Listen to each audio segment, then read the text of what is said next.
Halo adik-adik, Shalom. Ya, selamat hari Minggu buat adik-adik di rumah.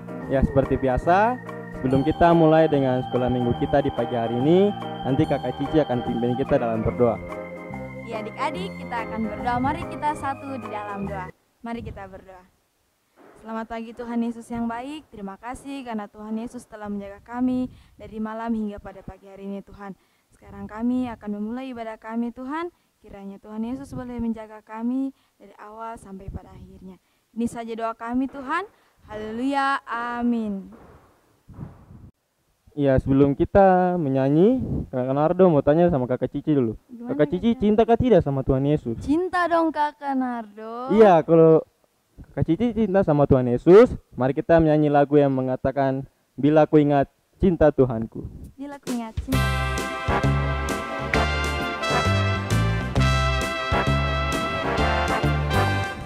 Bila ku ingat cinta Tuhanku, ku tidak mau mundur lagi. Bila ku ingat cinta Tuhanku, ku tidak mau mundur lagi. Sungguh tidak mau, ku tidak mau mundur lagi. Sungguh tidak mau, ku tidak mau mundur lagi. Bila ku ingat cinta Tuhanku, ku tidak mau mundur lagi. Bila ku ingat cinta Tuhanku, ku tidak mau mundur lagi. Sungguh tidak mau mundur lagi. Sungguh tidak mau mundur lagi. Kakak Nardo, Ya. tadi kan kita sudah menyanyi Bila Ku Ingat Cinta Tuhanku. Sekarang Kakak Cici mau ajak kita semua untuk nyanyi Yesus Sayang Semua.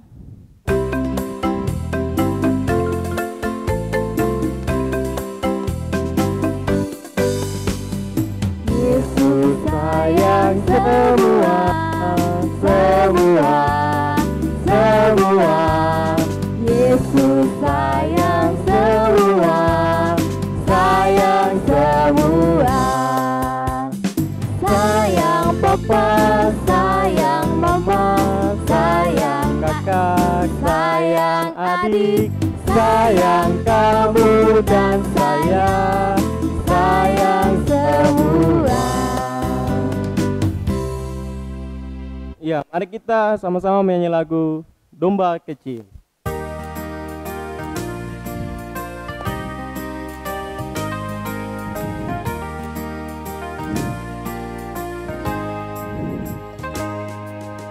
Domba kecil, domba kecil, hilang di atas bukit. Datanglah gembala, angkat domba kecil. Sekali lagi. Domba kecil, domba kecil, hilang di atas bukit. Datanglah gembala, angkat domba kecil.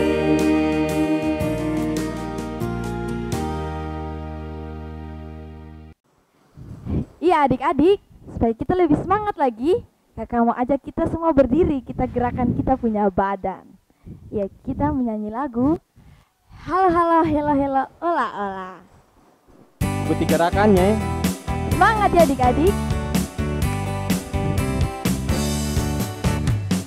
Halo halo elo elo ola ola. Apa kabarmu Cucu-cucu. Halo halo elo elo ola ola. Apa kabarmu? Semuanya senang, semua bersuka, sebab selalu ada Yesus.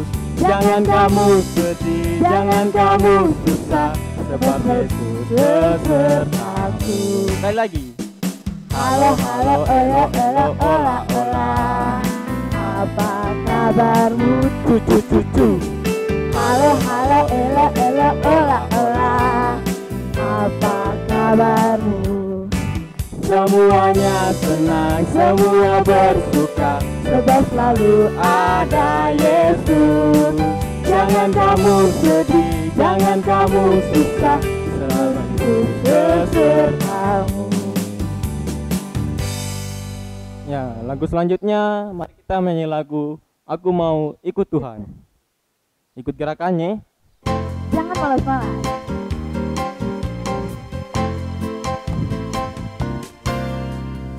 Aku mau ikut, Aku mau ikut, aku mau ikut Tuhan. Bukan ikut-ikutan. Bukan karena papa, bukan karena mama, bukan pula juga adik dan kakak, bukan karena terpaksa, bukan karena hadiah, tapi karena cinta Tuhan. Cinta Tuhan. Adik-adik, pujian yang terakhir lagu Tok Tok Tok. Semua balik ke sana ya.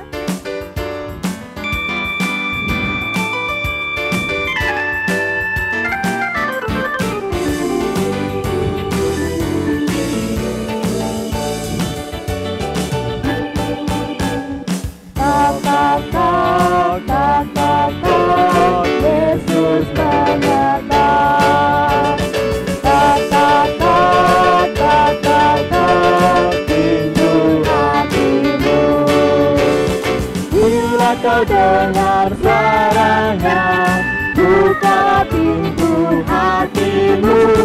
Yesus yang masuk dalamnya, sudah kita selalu mana? Tak, Yesus mengetok. Tak, pintu hatimu. Bila kau dengar suaranya, buka pintu hatimu. Yesus yang masuk dalamnya, sukacita selalu.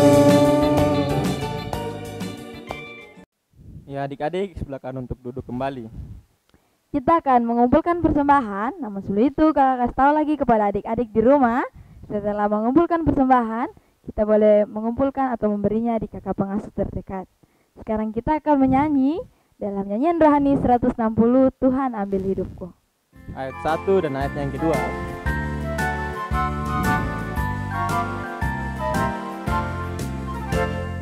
Tuhan ambil hidupku, akan kurban bagiku.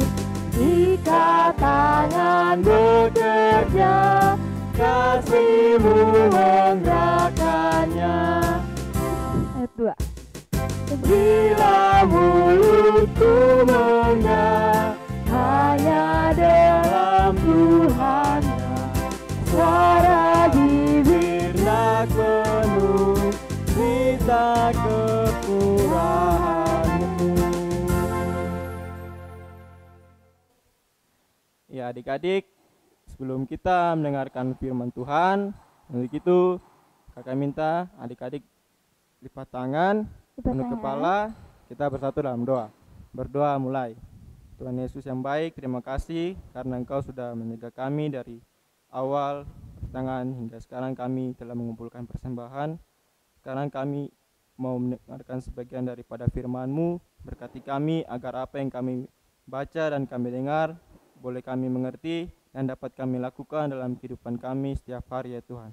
Ini saja doa kami, dalam nama Tuhan Yesus kami telah berdoa. Amin. Amin. Halo, shalom. Selamat pagi untuk kita semua. Apa kabar buat adik-adik tanggung dan remaja? Kakak Tasya harap kita semua dalam keadaan baik dan sehat. Iya, adik-adik tanggung dan remaja, di pagi hari ini kita semua mau belajar tentang kebenaran firman Tuhan. Sudah siapkan Alkitabnya? Kalau sudah, kita sama-sama buka di kitab Perjanjian Baru, kitab Injil Lukas. Injil Lukas pasal 15, ayatnya yang pertama sampai ayatnya yang ke-7. Injil Lukas pasal 15, ayatnya yang pertama sampai ayatnya yang ke-7. Dengan perikop perumpamaan tentang domba yang hilang. Para pemungut cukai dan orang-orang berdosa biasanya datang kepada Yesus untuk mendengarkan Dia. Maka bersungut-sungutlah orang-orang Farisi dan ahli-ahli Taurat.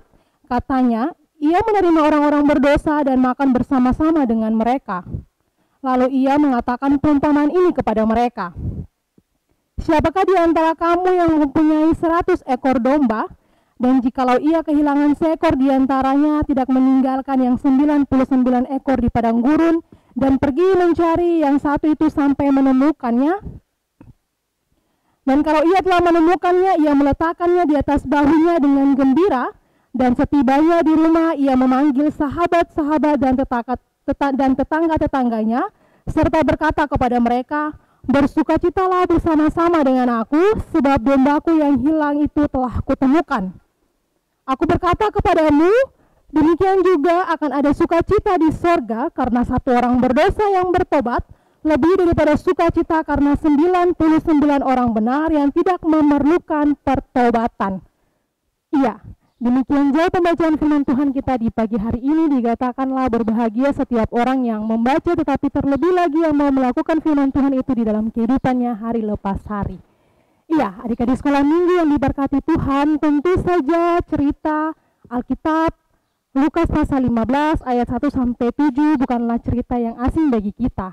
Karena sering sekali di sekolah minggu ataupun di ibadah-ibadah kita selalu mendengarkan atau sudah pernah mendengarkan cerita tentang domba yang hilang.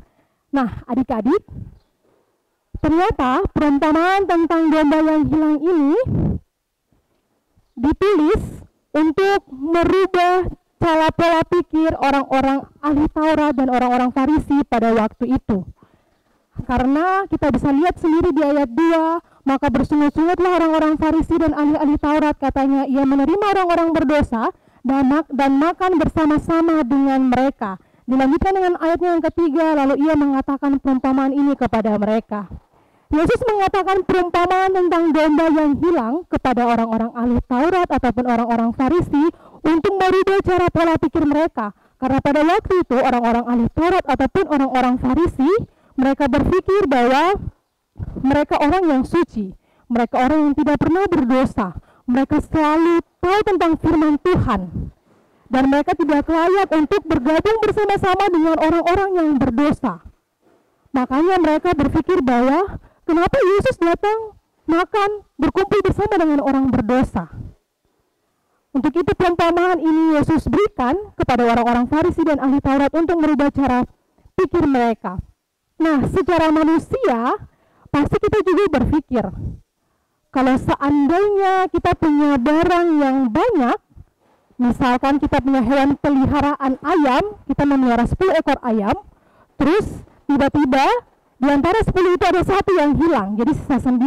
Secara manusia pasti kita berpikir, biarkan saja yang satu itu hilang, toh kita masih punya 9 lagi. Jadi biar sudah yang satu itu dia mau pergi kemana, dia mau kemana, kasih biar. Saya masih punya sisa 9 ekor ayam lagi yang harus saya pelihara. Nah, hal ini sama halnya seperti kita punya perumpamaan di pagi hari ini, kita punya cerita di pagi hari ini. Yesus bercerita tentang ada seorang gembala, dia punya 100 ekor domba. Nah, adik-adik tahu sendiri bahwa peliharaan domba itu dia harus dituntun. Ketika dia punya gembala mengarah ke kiri, pasti dia juga akan ikut ke kiri. Dia punya gembala mengarah ke kanan, pasti dia juga akan ikut ke kanan. Nah, seorang gembala dia punya 100 ekor domba.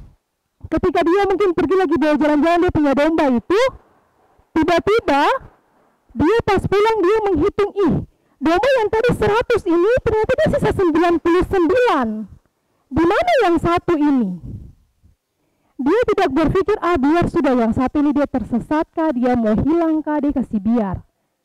Tidak, akan tetapi gembala yang baik, ketika dia kehilangan satu domba ini, dia pasti akan dengan penuh kegelisahan, dia akan berpikir, di mana yang satu ini? Saya akan pergi cari yang satu ini sampai ketemu. Padahal kalau secara manusia kita berpikir, kalau saya pergi cari yang satu berarti 99 ini saya kasih tinggal, pasti 99 juga ini akan hilang. Jadi lebih baik Saya kasih tinggal yang satu, saya jaga yang 99, tapi tidak dengan gembala yang baik. Gembala yang baik dia tidak akan berpikir tentang 99 ini, dia akan tetap pergi keluar untuk cari yang satu yang tersesat ini. Dia akan menyelamatkan satu yang tersesat ini. Inilah perumpamaan yang Yesus berikan kepada orang-orang Farisi. Artinya bagaimana Kakak Tasya? Artinya bahwa Tuhan Yesus mau mengajarkan kepada orang-orang Farisi dan orang-orang ahli Taurat. Bukan berarti kita pintar, bukan berarti kita merasa diri kita suci, bukan berarti kita merasa bahwa saya selalu rajin berdoa, saya selalu rajin beribadah, jadi saya tidak pantas bergaul dengan orang-orang yang berdosa. Saya tidak pernah melakukan kesalahan, jadi saya tidak pantas berteman dengan mereka yang suka caci maki, berteman dengan mereka yang suka minum-minum, berteman dengan mereka yang suka mencuri. Tidak seperti itu. Yesus memberikan perumpamaan ini untuk mengubah pola pikir orang-orang ahli Taurat dan orang-orang Farisi bahwa kita orang yang baik, kita yang sudah mengerti firman Tuhan, kita yang selalu taat kepada firman Tuhan, kita harus merangkul. Merangkul siapa? Merangkul orang-orang yang mungkin jarang beribadah, orang-orang yang jarang berdoa, atau orang-orang berdosa, orang-orang yang melakukan kejahatan. Sebagai orang yang baik, orang yang sudah baik, yang selalu melakukan firman Tuhan, yang taat, yang setia, yang rajin berdoa, yang rajin beribadah, kita harus merangkul mereka. Merangkul mereka yang seperti tadi, seperti domba yang tersesat itu, mereka yang tersesat, mereka yang sering nakal-nakal, yang sering minum, yang sering mencuri. Nah, sebagai orang yang mengerti akan firman Tuhan dan yang taat, kita harus merangkul mereka. Kita harus ajak mereka. Bukan kita meninggalkan mereka, biar saja mereka kan orang berdosa, jadi mereka tidak pantas bergaul dengan kita. Tidak seperti itu. Yesus mau mengajarkan bahwa gembala yang baik, gembala yang mengerti akan firman Tuhan, yang taat akan firman Tuhan, dia akan cari satu domba yang hilang ini. Dia akan mencari satu domba yang tersesat ini. Supaya apa? Supaya ikut bersama-sama dengan 99 domba yang ada. Adik-adik remaja dan tanggung yang diberkati oleh Tuhan kita Yesus Kristus. Firman Tuhan di pagi hari ini juga mau mengingatkan kita. Terkadang sebagai manusia kita sama seperti orang-orang ahli Taurat dan orang-orang Farisi. Kadang sebagai anak-anak Tuhan yang merasa bahwa saya selalu rajin beribadah, saya selalu rajin berdoa, saya selalu menolong orang, saya tidak pantas bergaul dengan anak-anak atau teman-teman saya yang mungkin dia suka minum, dia suka mabuk, dia suka mencuri, dia suka maki-maki, dan pergaulan yang buruk. Saya tidak pantas bergaul dengan mereka. Terkadang kita berpikir seperti itu, tapi ternyata salah. Sebagai anak-anak Tuhan, yang kita mengerti akan firman Tuhan, dan kita tahu bahwa di dalam firman Tuhan itu tidak boleh mencuri. Di dalam firman Tuhan itu kita tidak boleh minum minuman keras. Di dalam firman Tuhan itu kita tidak boleh menjadi anak yang nakal, anak yang melawan orang tua. Kita rangkul mereka, kita yang tahu firman Tuhan, kita rangkul mereka, kita ajak mereka, ayo teman, harusnya aku seperti ini. Karena firman Tuhan di dalam Alkitab mengajarkan kita tidak boleh jadi anak-anak yang seperti ini. Seperti yang tadi Kakak Tasya sebutkan, merokok, minum, melawan orang tua, atau kejahatan lainnya. Jangan kita sama seperti orang-orang Farisi dan orang-orang ahli Taurat yang di ayat 2 tadi disebutkan, maka bersungut-sungutlah orang-orang Farisi dan ahli-ahli Taurat, katanya ia menerima orang-orang berdosa dan makan bersama-sama dengan mereka. Kita jangan seperti orang-orang Farisi dan ahli-ahli Taurat yang mengatakan bahwa kenapa Tuhan pergi kepada orang-orang yang berdosa lalu makan bersama-sama dengan mereka. Kita tidak boleh seperti itu, karena kita tahu firman Tuhan bahwa Tuhan Yesus mengasihi semua orang. Tuhan Yesus mengasihi semua orang. Tuhan Yesus mengasihi Kakak Tasya, Tuhan Yesus mengasihi adik-adik dan semua orang yang di luar sana yang mungkin melakukan kesalahan dan dosa atau yang hidupnya tidak sesuai dengan firman Tuhan. Tuhan tetap mengasihi mereka, asalkan mereka mau kembali kepada Tuhan. Makanya Tuhan Yesus memberikan perumpamaan ini, orang berdosa itu bagaikan satu ekor domba ini yang hilang, yang tersesat. Yang dimana gembala yang baik dia harus pergi mencari dan dia menyelamatkan domba yang hilang itu. Maka di ayat 7 mengatakan, aku berkata kepadamu demikian juga akan ada sukacita di surga karena satu orang berdosa yang bertobat, lebih daripada sukacita karena 99 orang yang benar yang tidak memerlukan pertobatan. Artinya bahwa di dalam kehidupan kita yang hidup benar dalam Yesus Kristus, Kita harus menolong, kita harus membantu, kita harus merangkul teman-teman, saudara-saudara kita yang memang tersesat. Jalan-jalan hidupnya tersesat. Supaya kita bawa sama-sama ikuti kehidupan yang Tuhan Yesus ajarkan dalam Alkitab. Nah, kalau kita mengingat cerita minggu lalu itu bercerita tentang kasih. Ada 4 kasih yang diajarkan. Yang pertama kasih agape, kasih filia, kasih storge, dan kasih eros. Nah, dari keempat kasih ini ada satu kasih yang Tuhan Yesus mau benar-benar ajarkan untuk kita, yaitu kasih agape, di mana kasih Yesus Kristus kepada kasih Allah kepada manusia. Nah, kasih ini juga yang harus kita terapkan dalam kehidupan kita. Kita tidak boleh sama seperti orang Farisi ataupun orang-orang ahli Taurat yang seperti tadi Kakak Tasya sudah sebutkan, yang merasa dirinya pintar, merasa dirinya suci, jadi dia tidak mau berteman atau dia tidak mau bergaul dengan orang berdosa. Tidak. Yesus mengajarkan kasih kepada kita. Untuk itu kasih itu kita harus terapkan juga di dalam kehidupan kita. Kita bukan hanya mengasihi orang-orang yang sedara dengan kita, atau kita bukan saja mengasihi orang yang karena dia baik kepada saya, jadi saya harus mengasihi dia, ataupun saya mengasihi dia karena saya melihat dia ganteng, dia cantik. Tidak seperti itu. Yang paling pertama dan terutama adalah kasih agape, yaitu kasih Allah kepada manusia. Kita harus menerapkan itu juga dalam kehidupan kita. Kita tidak boleh mengasihi orang tanpa harus berpikir, oh dia begini, oh dia begitu, jadi saya harus mengasihi dia. Oh dia baik kepada saya, jadi saya juga harus mengasihi dia. Oh karena dia rajin beribadah, karena dia rajin berdoa. Tidak. Yang berdosa sekalipun kita harus mengasihi dia. Sama seperti yang firman Tuhan di pagi hari ini mau mengajarkan untuk kita.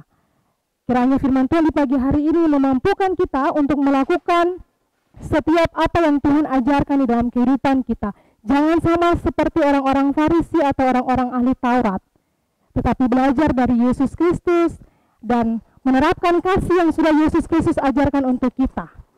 Demikian pembacaan firman Tuhan kita, dan kiranya Tuhan Yesus memberkati kita dalam kehidupan kita hari lepas hari. Amin. Iya adik-adik, sebelum kita berdoa, Kakak Tasya ajak adik-adik yang di rumah, kita mau memuji Tuhan dari Kidung Jemaat 415, baitnya yang pertama, Gembala Baik.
Kita mau berdoa, untuk itu mari lipat tangan, tunduk kepala, tutup mata, kita bersatu dalam doa, kita berdoa.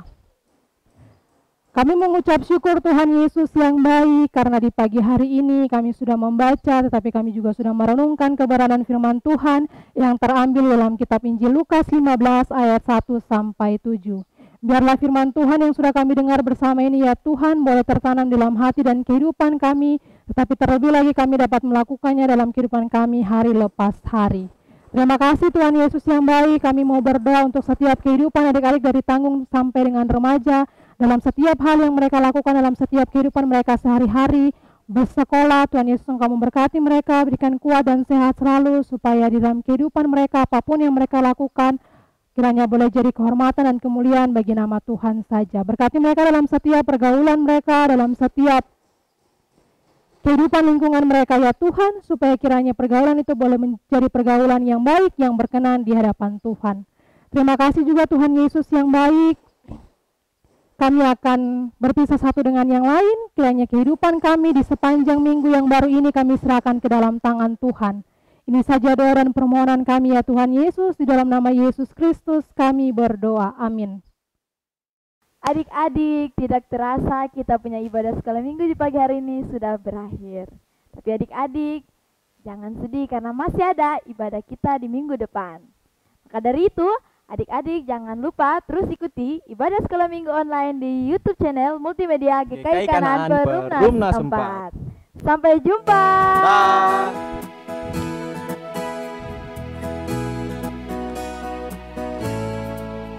Ku suka menuturkan cerita mulia, cerita Tuhan Yesus dan cinta kasih-Nya.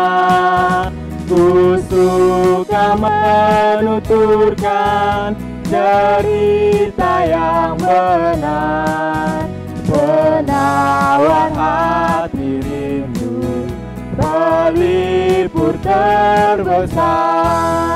Ku suka menuturkan, ku suka memasyurkan cerita Tuhan Yesus dan cinta kasih-Nya.